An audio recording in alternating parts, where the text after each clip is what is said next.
Imagine um lugar onde apresentamos e debatemos sobre livros de pouca tiragem, raros ou nunca editados no Brasil.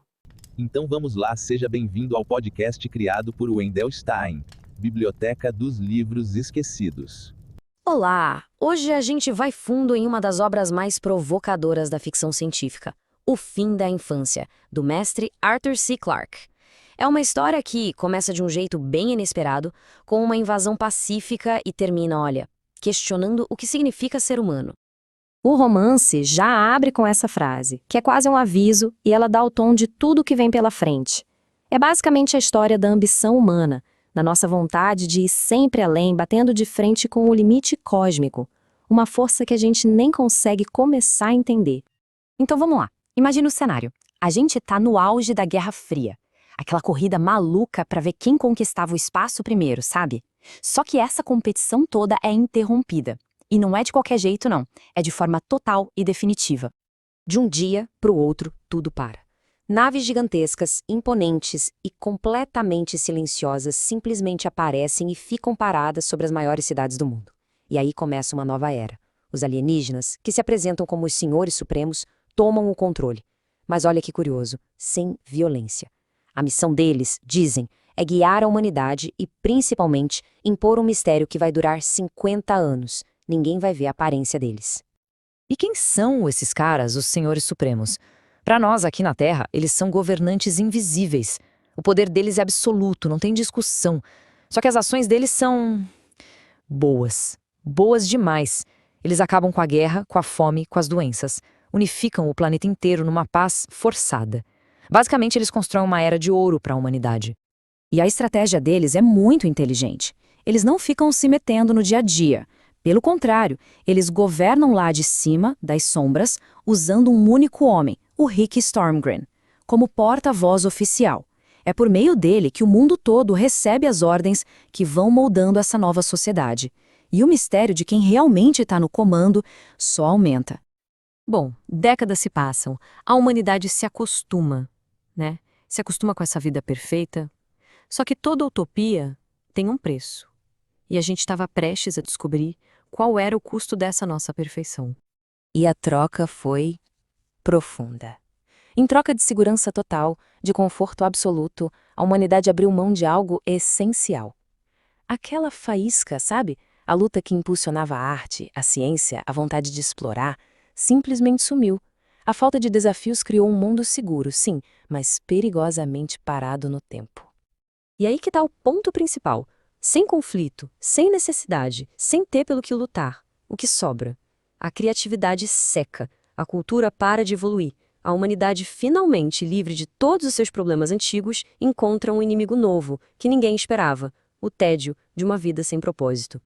Mas essa utopia toda era só o começo, era só o primeiro passo.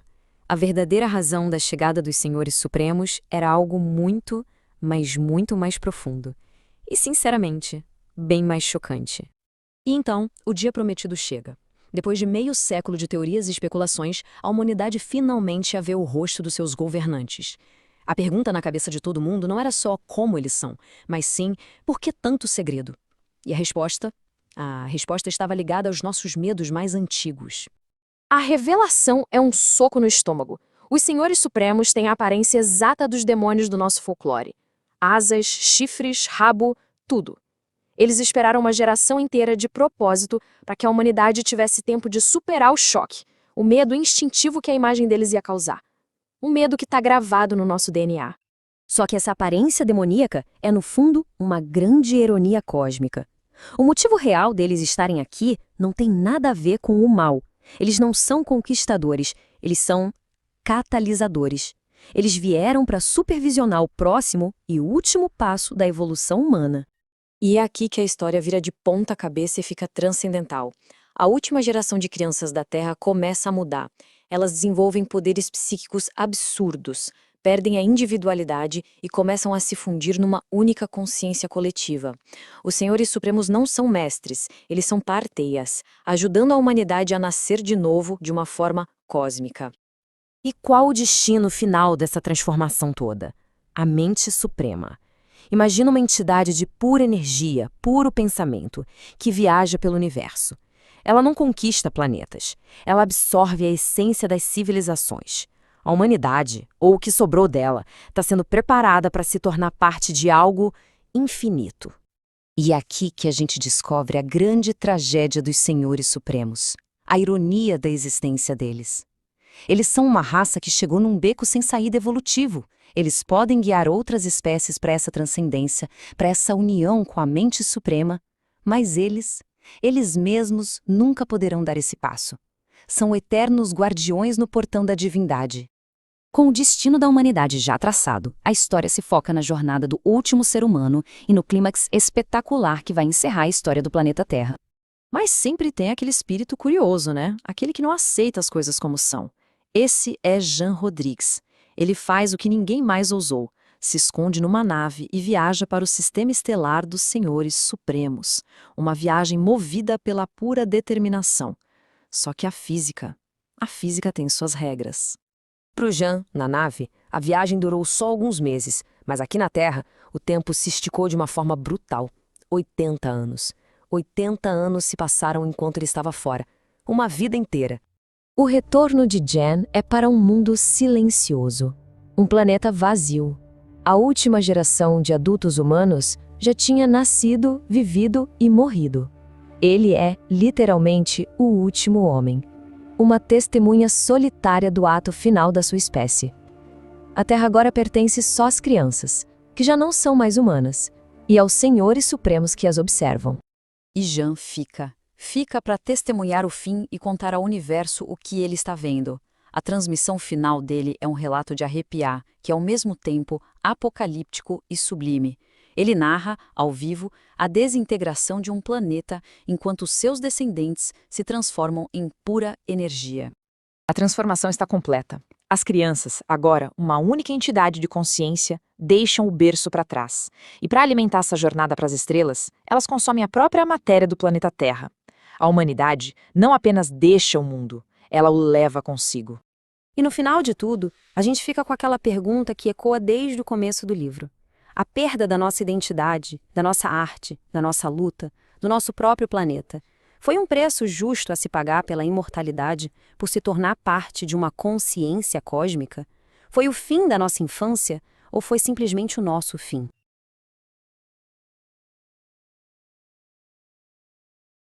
Oi, pessoal! Bem-vindos à nossa análise de hoje. Vamos mergulhar fundo num clássico, assim, um pilar da ficção científica. O Fim da Infância, do Arthur C. Clarke, né? Aquele mestre britânico. O livro é de 1953, originalmente. Um livro e tanto. Realmente marcou época. E para nossa conversa de hoje, a gente separou um material bem legal. Tem trechos do próprio audiolivro em português, sabe? Para sentir a narrativa. E também buscamos infos na Wikipédia sobre a obra. E olha, uma resenha em vídeo muito boa do canal Pela Capa. Uma combinação interessante para a gente explorar as camadas do livro, né? Exato. E a premissa? Puxa, é daquelas que fisgam na hora. Imagina, Guerra Fria rolando, corrida espacial, pelo menos na versão original era assim. E de repente, pá, naves alienígenas gigantescas surgem. São os Senhores Supremos, os Overlords. Isso, e o mais doido, eles não vêm pra guerra. Vêm pra tutelar a gente, tipo, colocar ordem na casa. Acabam com conflitos, fome, doença, parece uma era de ouro, né? Assim, de bandeja. Parece, mas sempre tem um mas, né? Sempre. Qual o custo disso tudo? E quem são esses caras? Porque assim, eles ficam escondidos por 50 anos, é muito tempo. Meio século de mistério. E não podemos esquecer quem era o Clarke, né? O cara não era só escritor, inventor, ajudou a desenvolver radar na Segunda Guerra, pensou no satélite geoestacionário, a tal órbita de Clarke que a gente usa até hoje. E co-criador de 2001, um gigante. Exato. E o Fim da Infância direto apontado como a obra-prima dele, um clássico absoluto. Bom, chega de papo, vamos desvendar isso. Vamos lá. Então, o cenário inicial é esse: Estados Unidos, União Soviética, naquela briga para ver quem chegava primeiro no espaço. E aí, do nada, essas naves gigantes aparecem e impõem a paz. Isso. A justificativa é nobre, né? Evitar a nossa autodestruição. E o efeito é imediato. Fim de guerra, fim de fome, até problemas raciais somem. Uma utopia, só que vigiada. Exatamente. E essa vigilância é bem específica. Os senhores supremos, eles não governam diretamente, sabe? Agem mais nos bastidores. Como assim? Eles nomeiam um supervisor para a Terra, o Karelen, e esse Karelen só fala com uma pessoa. O secretário-geral da ONU na época, o Rick Stormgren. Só com ele? Que estranho. Muito. O mundo melhora, fica mais seguro, mais próspero, materialmente falando. Mas ninguém sabe quem são esses benfeitores. Eles não aparecem. É uma ajuda anônima, o que gera curiosidade. Suspeita, claro, começa a ferver, né? Aparece até a tal Liga da Liberdade protestando contra essa dominação invisível, esse segredo todo. Sim, a desconfiança cresce. E a tensão chega ao ponto de sequestrarem o próprio Stormgren. Uma tentativa desesperada da Liga para forçar um contato ou arrancar alguma coisa. E funciona? Que nada. Só serve para mostrar o quão poderosos os Supremos são. Karelen resgata o Stormgren, assim, quase sem esforço. Usa uma tecnologia que parece que congela os sequestradores no tempo. Fica óbvio o controle total deles. Nossa! E o próprio Stormgren, mesmo sendo contato oficial, também desconfia. Ele até bola um plano para tentar ver o Karelen numa das conversas deles. Ah, é? E ele consegue? Não exatamente. Ele descobre que está falando com uma tela, que na verdade é um vidro unidirecional. Karelen vê ele, mas ele não vê Karelen. Poxa vida, isso só aumenta o mistério, né? Quem são eles? Seres humanos muito avançados. Alienígenas mesmo. Por que se esconder tanto? E esse mistério todo não abala só a política, abala coisas mais profundas. A fé, por exemplo. Como assim a fé? Pensa bem, como manter a fé do mesmo jeito quando uns seres desconhecidos chegam e resolvem problemas pelos quais as pessoas rezavam? Doenças incuráveis, fome... Verdade. Tira um pouco o papel do divino, né? Exato. Nas conversas com Stormgren, o Karelen até toca nisso. Ele sugere que as religiões têm medo que a ciência, a lógica dos supremos, acabe derrubando seus dogmas, sabe?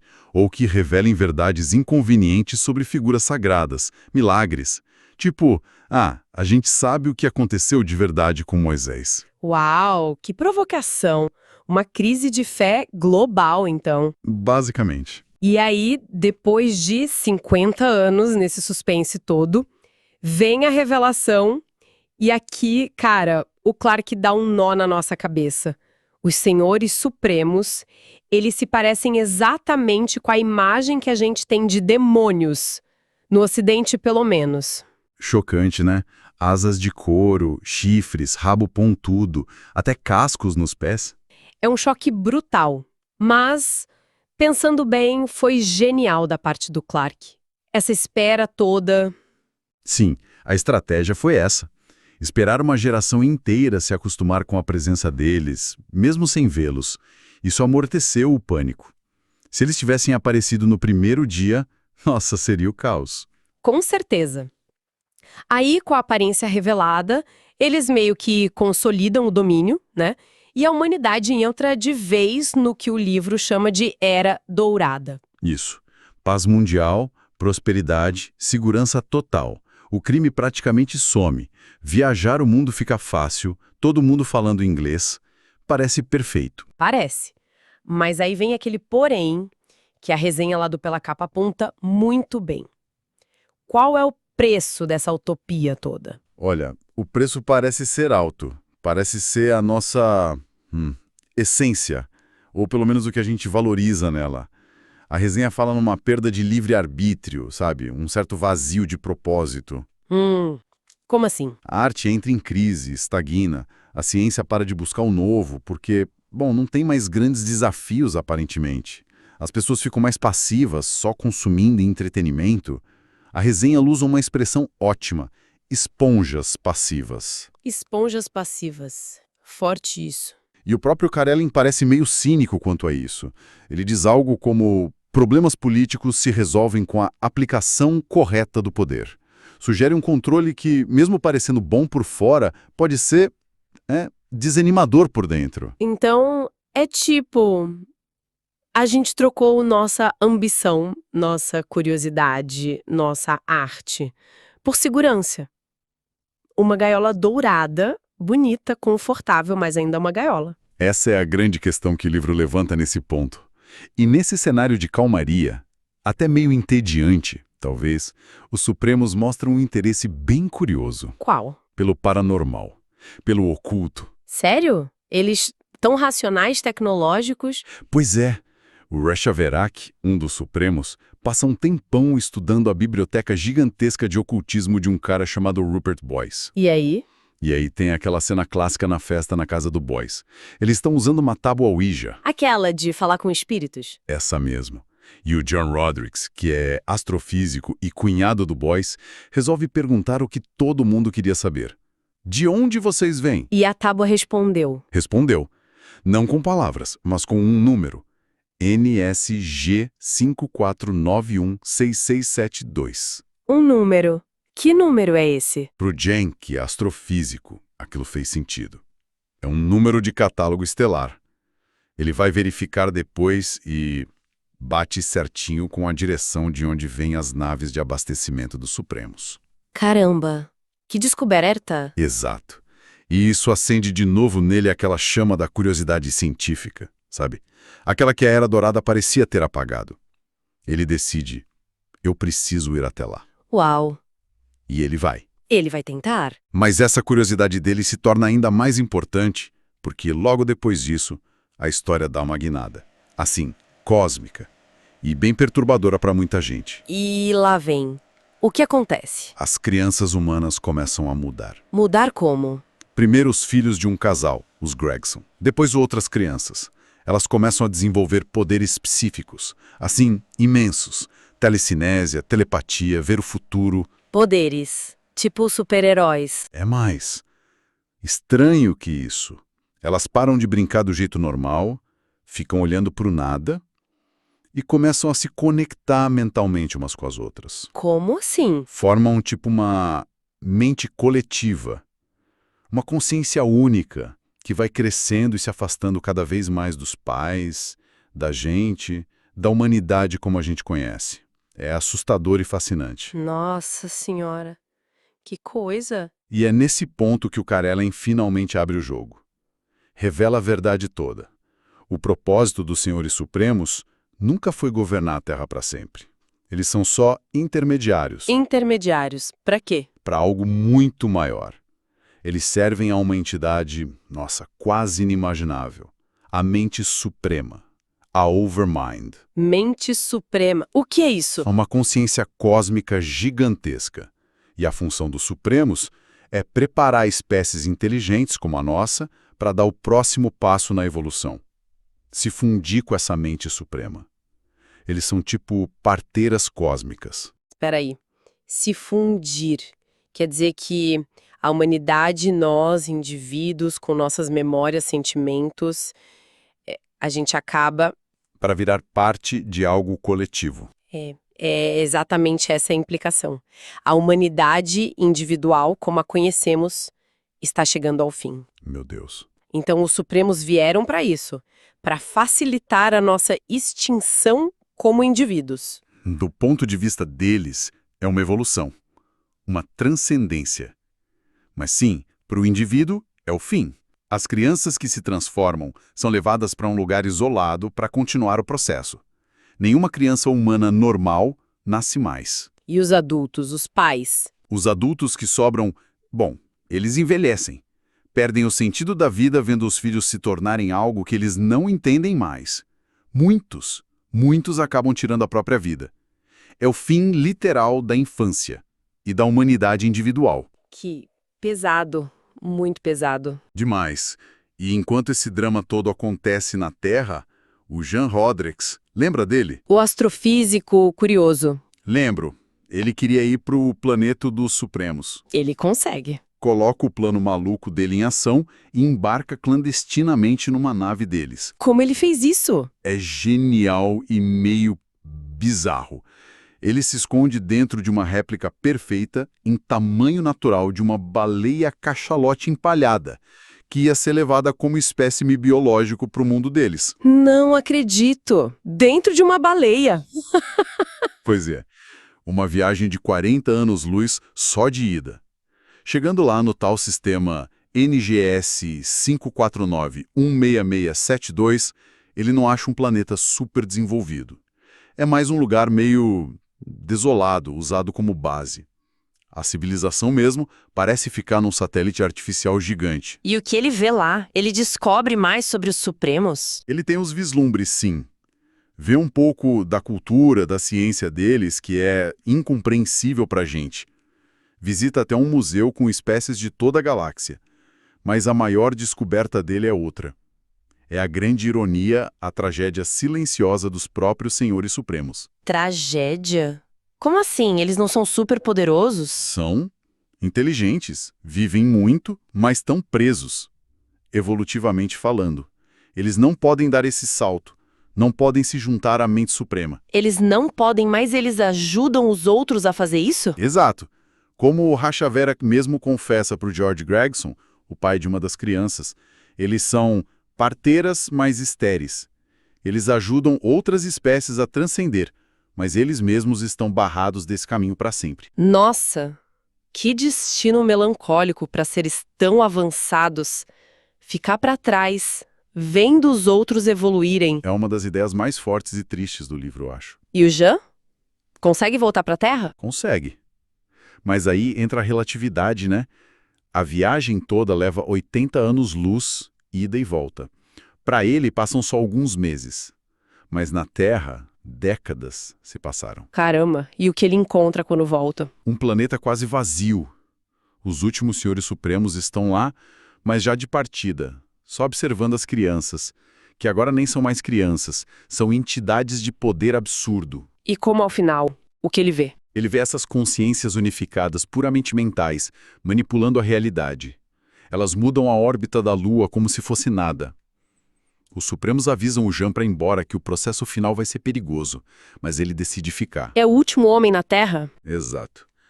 E a última transmissão dele para os Supremos, que já estão indo embora, é alucinante.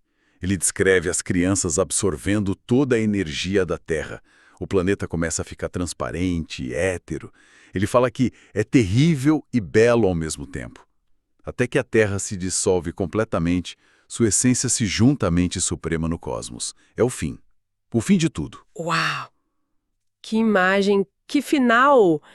É impressionante pensar que essa história toda veio de um conto anterior do Clarke, né? O Anjo da Guarda. Sim, ele foi desenvolvendo a ideia. E que ele se inspirou nos balões de guerra sobre Londres, imaginando como naves alienígenas poderiam ser, e até atualizou o começo do livro depois para refletir a corrida espacial mais recente na época. Mostra como ele se importava com a obra, né? Manteve ela relevante.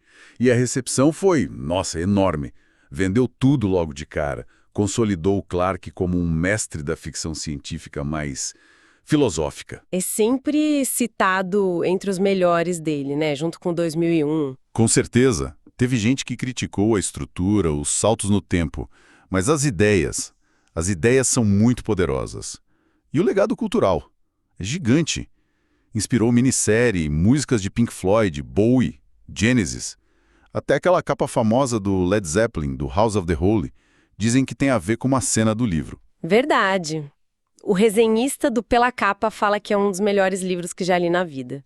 O que você acha que faz esse livro continuar tão impactante mesmo hoje? Acho que são as perguntas que ele joga na nossa cara, sabe? E que continuam muito atuais. O que é utopia de verdade? Vale a pena trocar nossa liberdade, nossa individualidade, por segurança e conforto? É, a questão da gaiola dourada. Exato. E a própria ideia de evolução. Para onde ela leva? Será que o destino da consciência é mesmo se dissolver em algo maior? Perder a identidade para entrar no próximo nível cósmico? É uma ideia que mexe com a gente, desconfortável, né? Muito. E me faz pensar naquela frase que você mencionou, dita pelos Supremos. As estrelas não são para o homem. O que isso quer dizer, no fim das contas? Pois é. Pensando no destino da humanidade, no livro que transcende o físico, se une à mente suprema e na condição dos próprios supremos que dominam o físico, as viagens estelares, mas não transcendem. Será que a frase significa que o caminho para o cosmos não é com naves, mas com a mente, com a transformação da consciência, e que talvez esses dois caminhos, o do domínio físico individual e o da fusão mental coletiva, sejam excludentes, um impede o outro? Nossa, que pensamento. Fica aí a reflexão, então, para onde a gente está indo, né? Ou para onde a gente poderia ir, dá muito o que pensar. Com certeza. Um clássico é um clássico por isso, né? Continua gerando perguntas décadas depois.